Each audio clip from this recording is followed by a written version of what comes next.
I think we're on. I think we're recording. Welcome everybody. Welcome to Ask Your Health Visitor.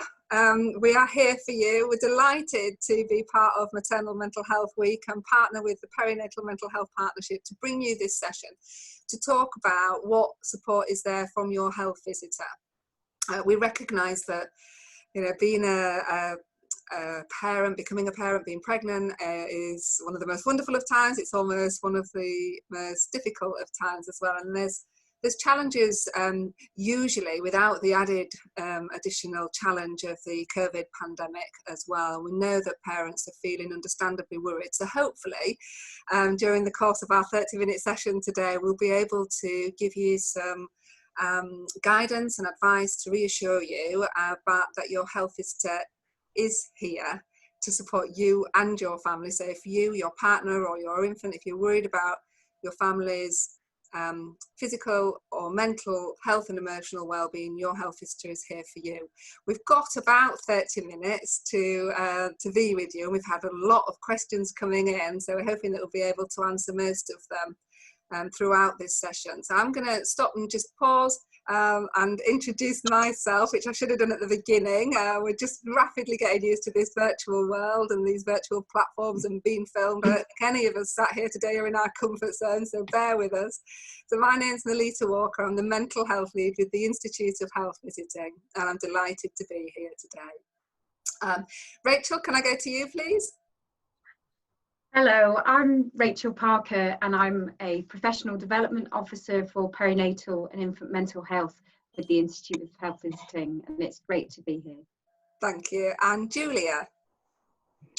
Hello everyone, I'm Julia Howard and I'm a Specialist Health Visitor for Perinatal Mental Health, and I'm based in Swansea Bay University Health Board, and again delighted to be here. Thank you. Okay, I've got Nadine. Hi, my name is Nadine Anderson. I'm one of the specialist health visitors covering Coventry and Warwickshire. My specialism is parent and infant mental health. Thank you. Maggie. Hello, my name is Maggie Fisher. I'm a health visitor. I'm a specialist sleep support health visitor and parenting, and I work with the Institute of Health Visiting and also with Channel Mum and with the Family Links Nurturing Programme as a national trainer. Thank you. Okay, Martha. Hi, I'm Martha Circombe. I'm a specialist health visitor working in the South Wales Valleys for Cwm Taf Morgannwg University Health Board, and I love supporting parents and their children have the best kind of relationships they can. Thank you. Thanks. Jill? Hi, my name's Jill. I'm a health visitor and a perinatal mental health champion. On top of that, I'm a clinical advisor with Pandas Foundation, a charity that offers peer support to new parents. They have a helpline and a website, and Pandas can be contacted on 0808 1961 776. Thanks, Jill. And Etty. Hello everyone, my name is Etty Dolman. I'm a specialist health visitor for perinatal and infant mental health in Wandsworth and Richmond in London. Thank you. It's great to have you all here today to support parents and to share with them how they can access support with their health visitors across the country. Actually, we've got a great representation from North, Midlands, South Wales, so that's brilliant. I think what it might be helpful to do actually is just to explain who the Institute of Health Visiting is, and I was wondering perhaps Rachel you might like to be able to do that if that's okay.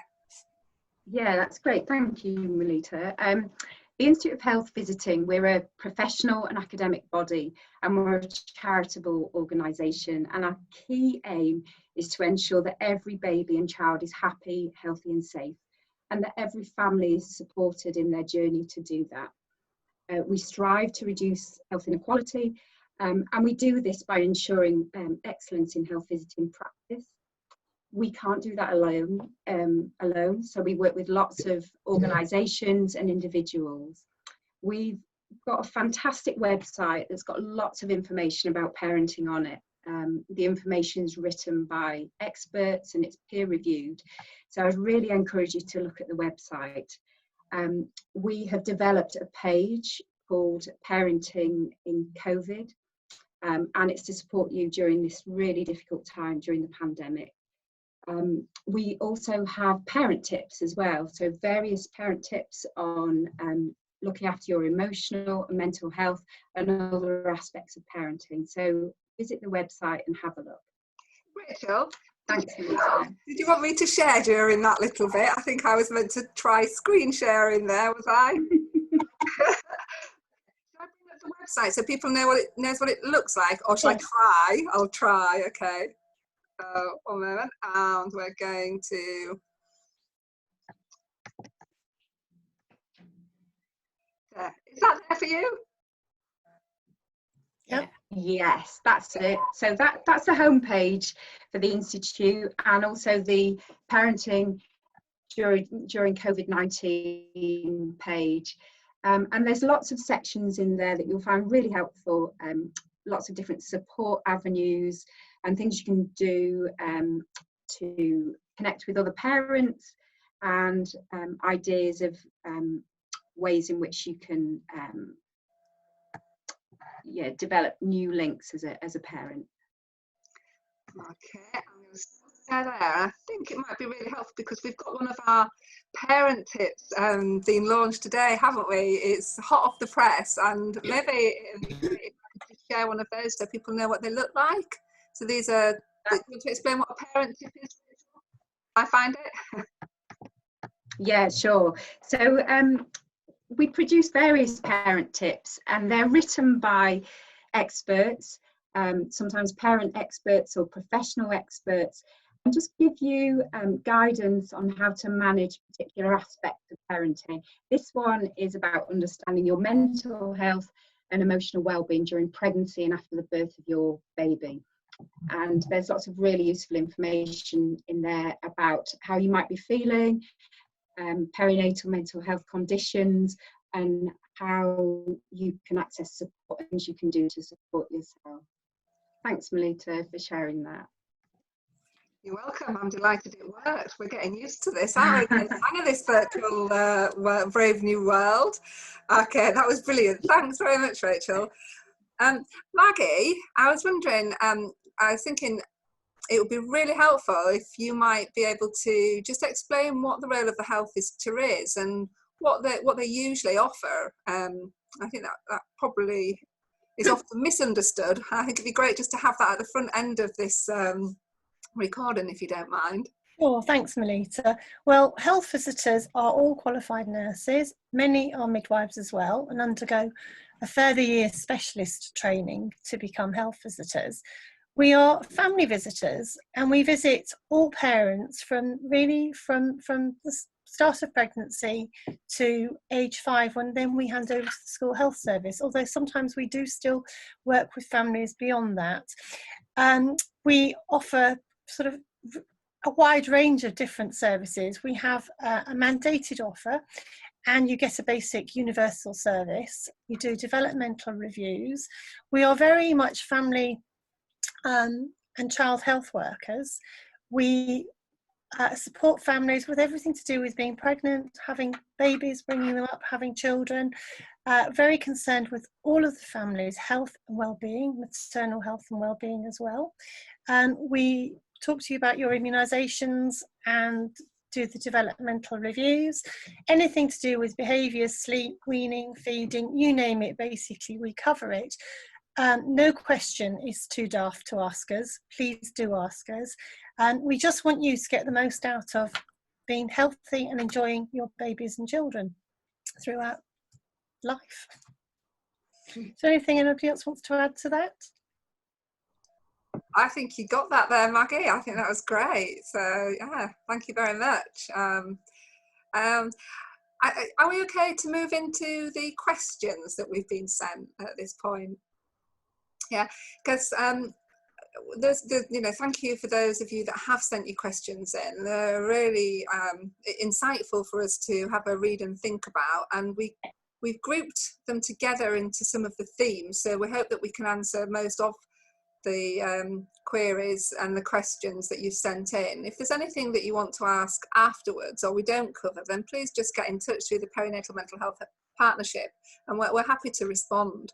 I think one of the things that came through quite strongly for us really is just that parents are feeling really confused. You're feeling really confused about whether you can contact your health visitor, whether your service is running, how your reviews might be taking place. There seems to be quite a lot of confusion, and also this feeling from parents that because everyone appears to be so busy fighting the COVID virus, that they shouldn't be contacting their health visitor service, and that their rights are less and their problems are less important. And we absolutely want to bust that myth.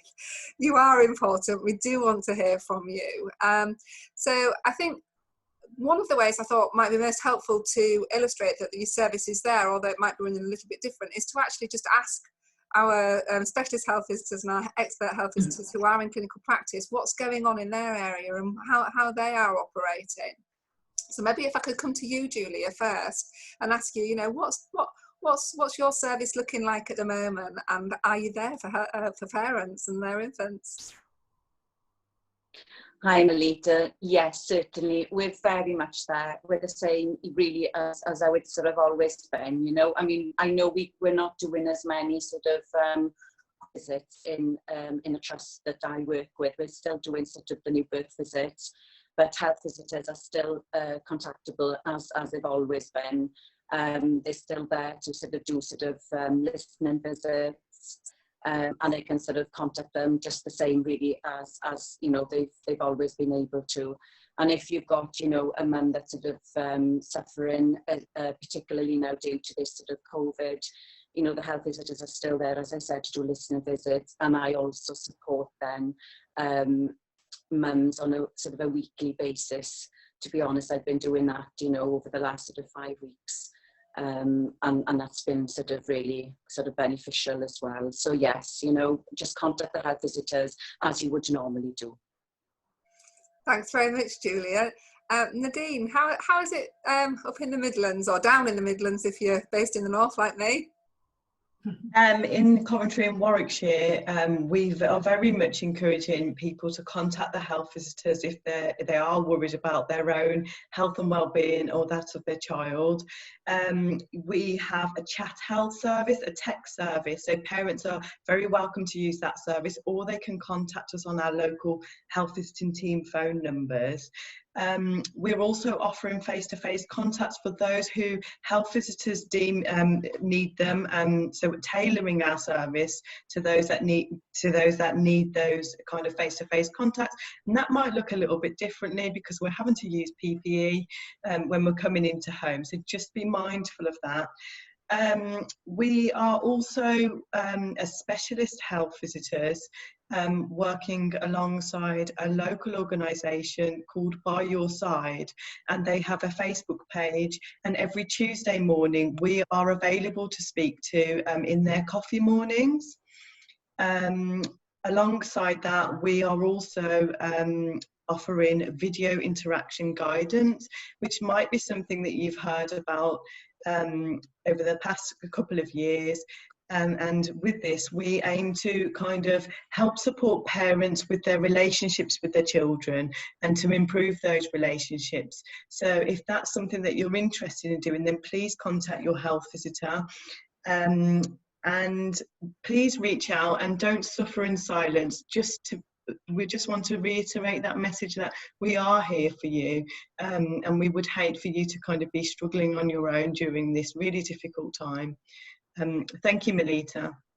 Thanks very much, Nadine. That's great. Great to hear of all the quick response turnaround, isn't it, to set up these virtual clinics. And I guess some areas, other areas we've heard of are doing the same, and some might not be quite so along that journey, might they? So that video interaction guidance that you can offer is great. Yeah, great food for thought. Thank you. Okay, Martha. Hi. Yeah, our generic health visitors are there. They're all still there in our area, which is Merthyr, Rhondda Cynon and Taf and Bridgend. They're making their routine contacts as per their Healthy Child programme. But please, do ring if you're worried or anxious or concerned about anything with your baby or child.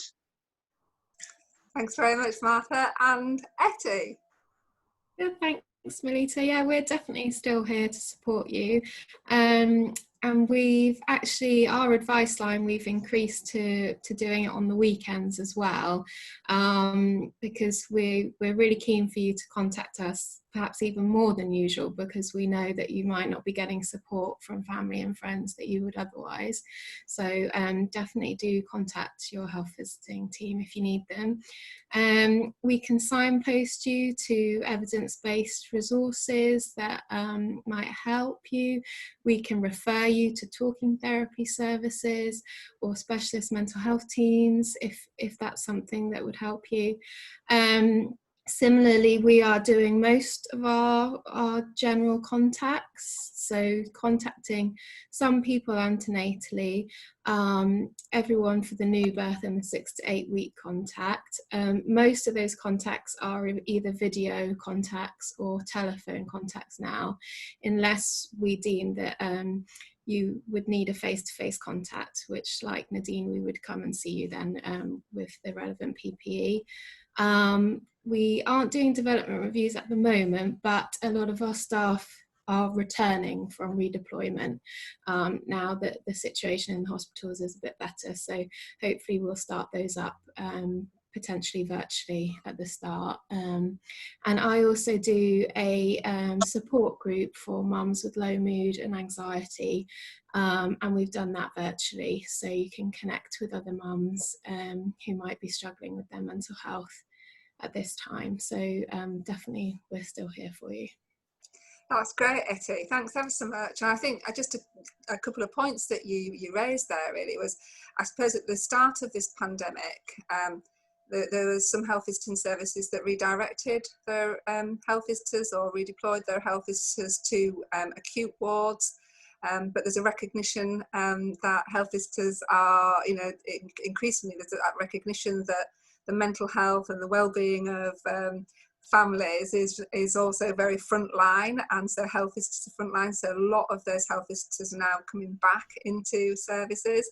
So perhaps some parents might have had their service might have been impacted by there being a reduced service, but hopefully that is settling down now, and things will be a little bit more back to normal for both the service and for parents.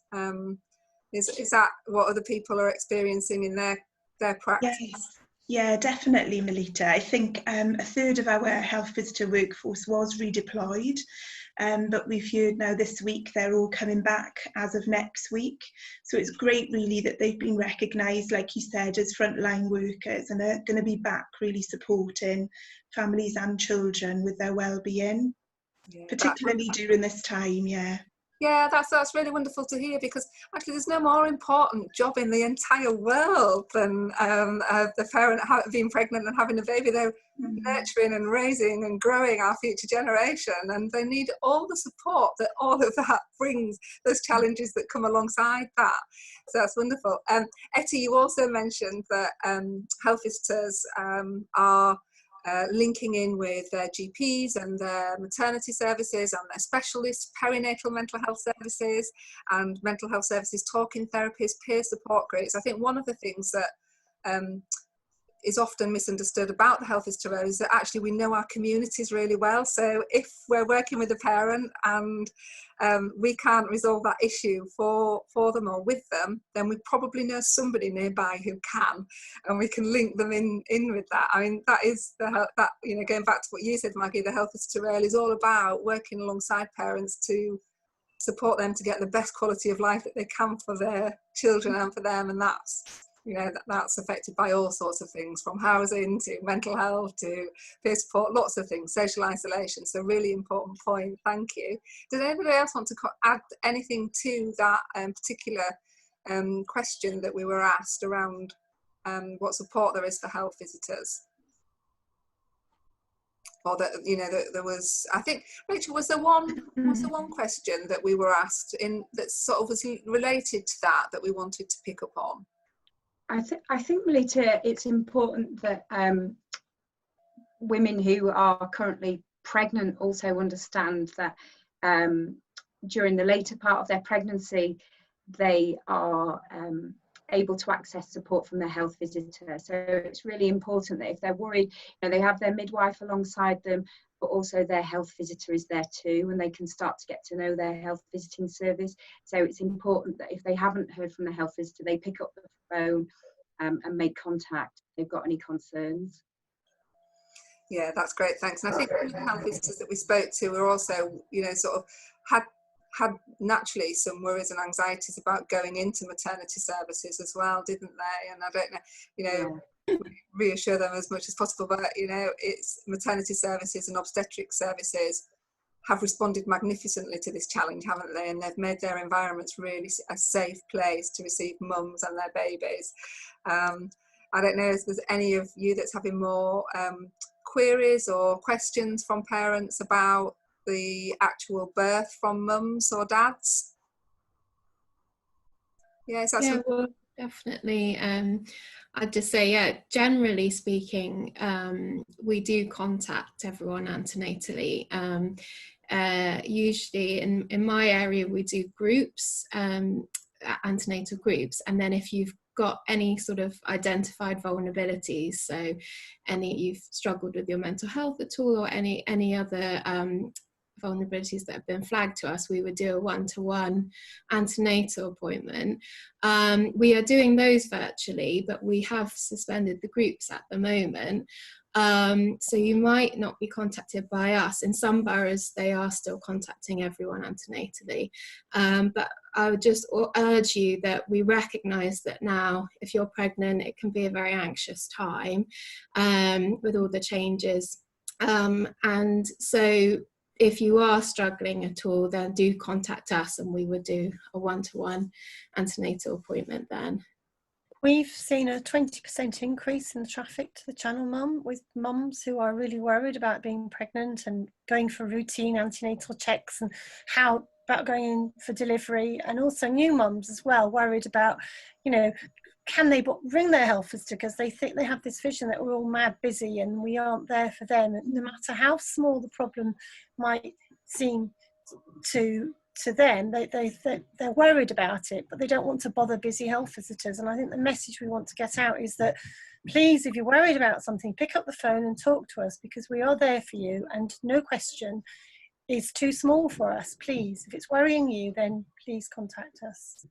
Thanks, Maggie. That's a really great message. And picking up on the mental health and well-being of mothers and fathers, during this pandemic, I'm wondering, Jill, I'm just thinking it might be really helpful to think about and have some discussion about how mental health is, during pregnancy and that first year or two, giving birth, because there are special considerations for parents and their mental health during this time, aren't there? And I'm just wondering if you maybe could give us a little bit of a brief outline around that and what support might be available.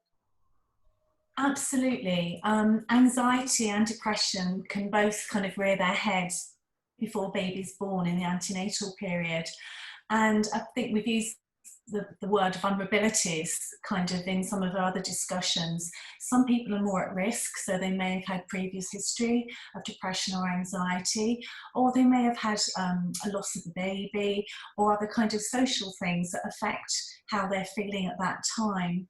And if you felt anxious or depressed before you've had baby and you haven't received any support, which we hope that you have, then you're going to be a little bit more at risk afterwards. And it's really important that how you're feeling is you let someone know, so be that your midwife, your health visitor, or your GP. Statistics show that around 15 to 20%, so like 1 in 5 approximately, new mothers will feel depressed or have some anxiety after they've had their baby. And in this really strange time of lockdown, where families are isolated from each other, or maybe your living accommodation isn't quite as easy for you, being in the house all the time with a new baby, all of those things are going to be accelerated for some people. So lack of sleep, adjusting to new parenthood, getting to know your baby, all of these things can really affect your emotional well-being. And health visitors and their teams are really well trained and knowledgeable in helping mothers and offering support and listening, and as Etty said earlier, also signposting and getting extra help from some talking therapies or perinatal teams. So in this time, you know, it's important to tell someone, tell a professional how you're feeling, and they can be there for you, and just do it as soon as you can, because how you're feeling is actually how a lot of other people are feeling. It isn't just you. Mm-hmm. Yeah, thanks, Jill. So it's okay not to be okay, and absolutely the best thing to do is to reach out and get some. Because it's about the health of you and your baby and your whole family, which is what Maggie said earlier as well, that health visitors are there for the whole family, because we know that dads can struggle at this time as well. Yeah, Rachel, I think you've done quite a bit of work around dads and how they're coping at the moment. I'm wondering if you've got any insights there, or if you've got any messages for any dads that might be watching. Yeah, sure.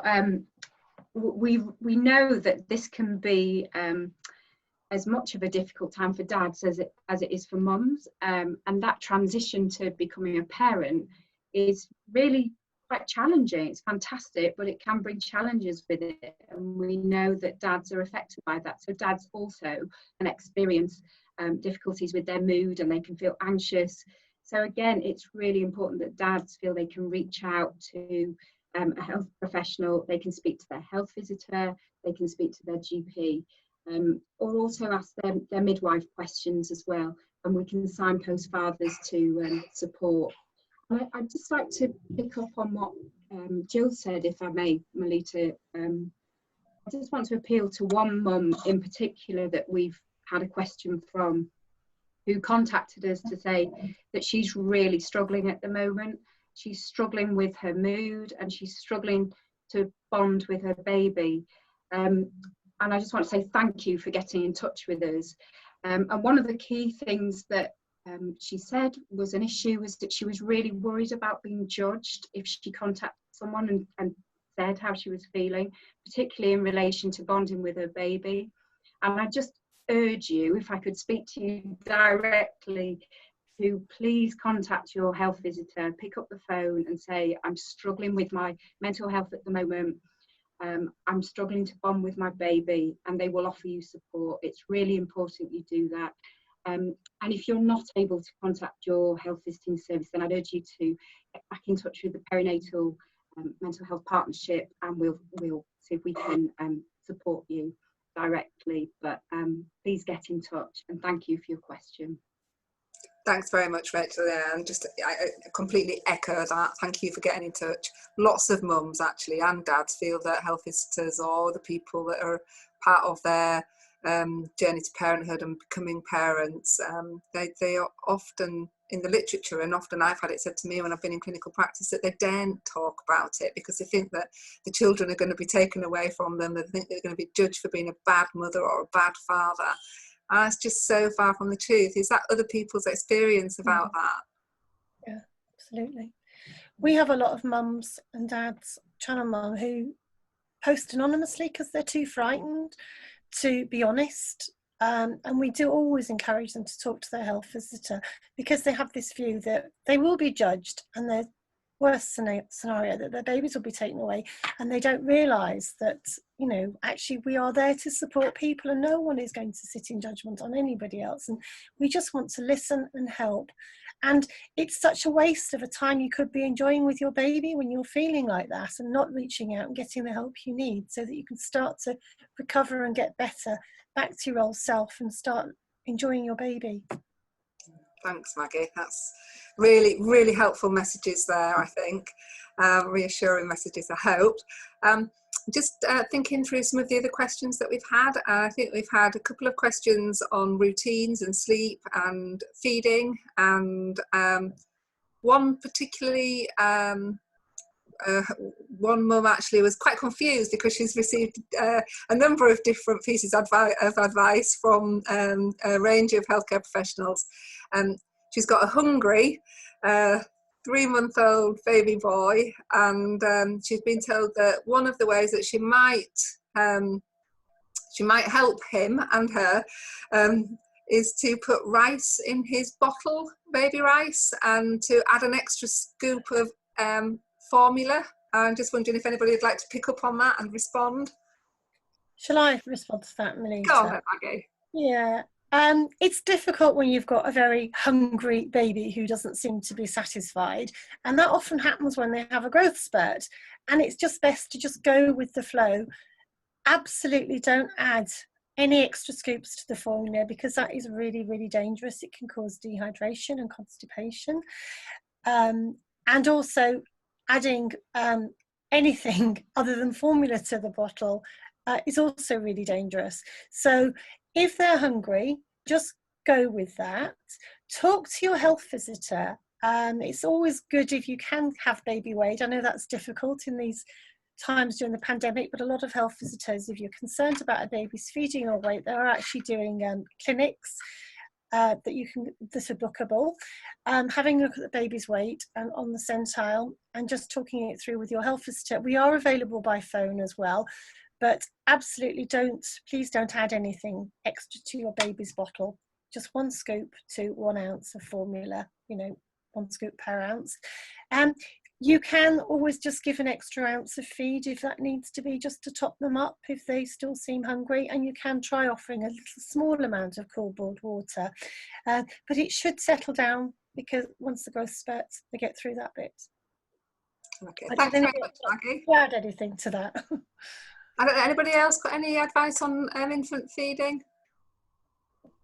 I think we're all very satisfied with your response there, Maggie. Can I add one other thing I've thought of? Sometimes it's a temptation to give hungry a baby milk. The evidence is that actually doesn't really help at all. So really you're best sticking to the first stage formula as well. That's fine for them till they're 6 months old, and then from 6 months you can start offering solids. But please talk to your health visitor. Okay. Can I just ask, generally in practice, are there any other themes that are coming through from parents that you're regularly responding to from a practice perspective from any of our specialist health visitors? Are there anything else that we haven't covered during our talk today that parents are contacting for? I think for us, we had quite significant flooding just after Christmas, and lots of families were displaced from their homes. And, as a result of COVID now, that kind of trauma and anxiety has been raised again for a lot of these families. So we're just trying to support families, particularly who've had effects from flooding, and now during COVID, their anxiety is just heightened again, and the anxiety of their children. So. Yeah, I mean, what a tough year. Those families there are incredibly tough.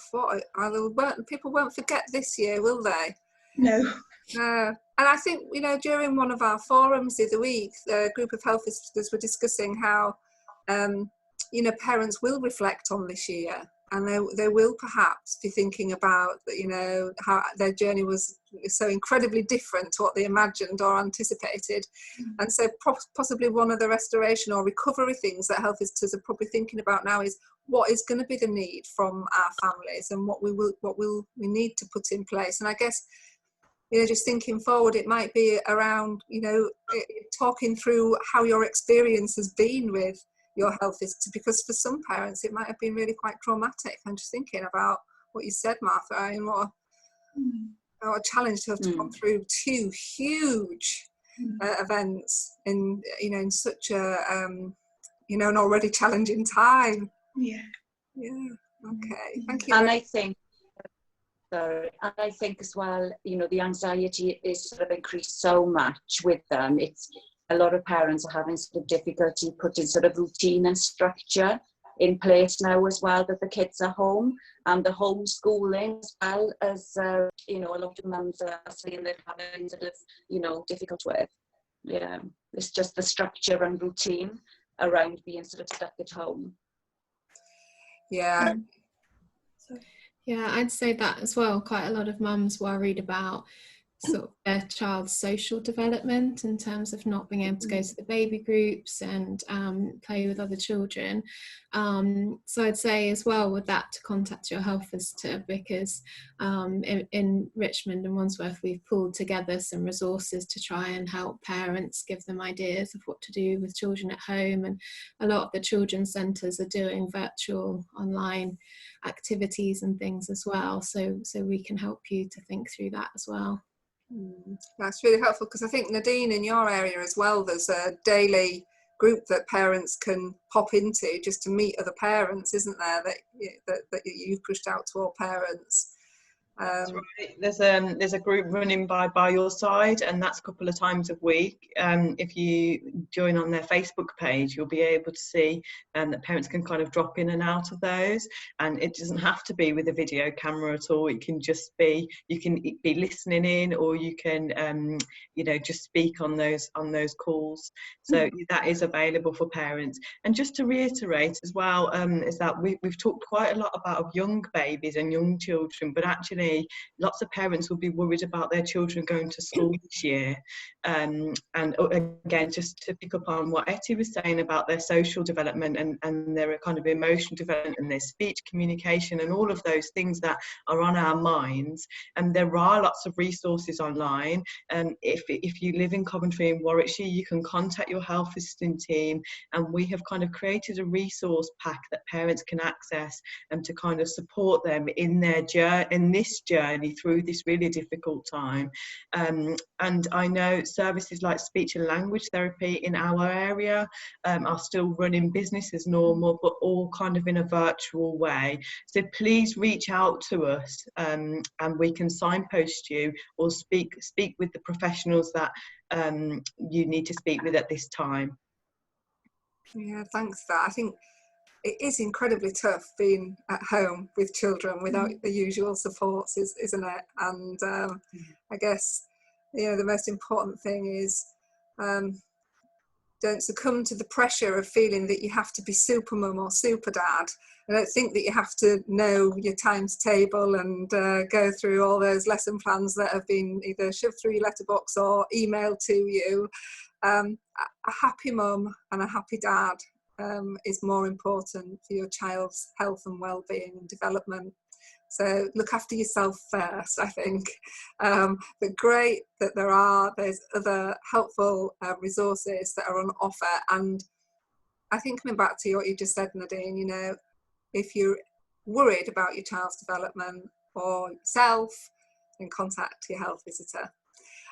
I have no idea how long we spent chatting. We might have gone well over the half an hour. Has anybody else been keeping track of time? Melita, can I just say one thing? Can I just say, about Pandas Foundation. Earlier on, you were talking about, I think Maggie was saying about channel mums, about having a 20% extra footfall going through. At the beginning of lockdown, Pandas were really busy. I think the Royal College of Obstetrician and Gynecologists information about pregnant women was very confusing at first for mothers. So there was a lot of anxiety in the antenatal period. But just to say that they're still there, and the helplines are open until 11 in the evening, and it's 7 days a week. And if you just want to be able to just talk to somebody else that is experienced anxiety or depression and who is a parent, who's a trained volunteer, it just might be that 5 minutes when you think, I need to talk to somebody outside of your family. So they are there. Yeah, thanks, Jill. And I think that's really important. And there are other helplines as well, aren't there? So Samaritan. And on the Institute's website, we've got a list of all those helplines. And I think we've got the updated Royal College of Obs and RCM guidance that I think is really helpful now. They've got a Q&A and some videos on there. I mean, this pandemic is just so unknown, isn't it? Everybody's having to respond really rapidly, and things are changing so quickly. It's really difficult to stay on top of and understand, isn't it? And I guess, I hope that what the Institute can provide on the website is that we link to the latest evidence that is science-based, and hopefully, you know, written in such a way and interpreted in such a way that it's understandable and helpful. And if not, then they can contact us, the Health Visitor, or the wonderful helplines that are available through Pandas, through Channel Mums, through Samaritans. Action Postpartum Psychosis, another great charity. And the Maternal Mental Health Alliance has also just done a brilliant overview as well, that can be found on their website. And I'm sure Eve and all those at the Perinatal Mental Health Partnership will be able to supply all those websites and details, and you know, and we can certainly give them to Eve if they're requested or asked for. Elisa, could I just raise one point which we haven't really touched on, but it's come up a lot through Channel Mum, is that lockdown increases the pressures and stresses on relationships, and we have seen a huge increase in mothers who are suffering abusive relationships. And I just want to flag that up, because often parents feel trapped, they can't escape, and they don't know what to do. Again, please contact your health visitor, and you can make a silent call to emergency services if you dial 999, and if you can't speak, just press 55 and the emergency services will be directed to you and you will get help. So you're not alone, even in lockdown. If things are difficult, please, you can contact Channel Mum, Women's Refuge. There's lots of helplines out there. Cover your tracks online, but also please speak to your health visitor, your GP or your midwife. Do not suffer in silence. Help is still there for you. I'm really grateful to you, Maggie, for thinking to make sure that that is included in this video. It's really, really important. Thank you so much. Have we forgotten anything else? Oh, I'm sure we could go on forever, couldn't we? Now we've got comfortable on our screens. I do hope this is recorded. I just want to say a really huge thank you to everybody supporting all of our families in the health visiting world, and all of our professional colleagues, midwives and GPs, etc. Everybody's doing a fantastic job, and it's challenging for everybody. And just to say well done and thank you. Oh, thank you. That's it. And what a great plug, actually unknown to you, so very genuine from the heart was that statement. But tonight, in our Clap for Carers and Clap for Key Workers, the Institute are suggesting, and we've put it out on Twitter, that we clap for our mental health heroes. Yeah. So all of those working alongside families to support the mental health and well-being of families. And let's hear it for them tonight at 8 o'clock. And let's hear it for parents who actually are doing a fantastic job of making sure their children's mental health is good during very, very difficult circumstances. So I think I'm going to try and... Does it do it? Yay! I'd like to thank you all for showing up here today and sharing your expertise. It's not an easy thing to do something online. It's not our comfort zones, I know that, but I'm hoping that there will be real value in what we've been able to say to parents. And I suppose the overriding messaging is health visitors are here for you. Please get in touch. Okay, I'm going to stop recording now and give you a big wave. Oh. Thanks very much.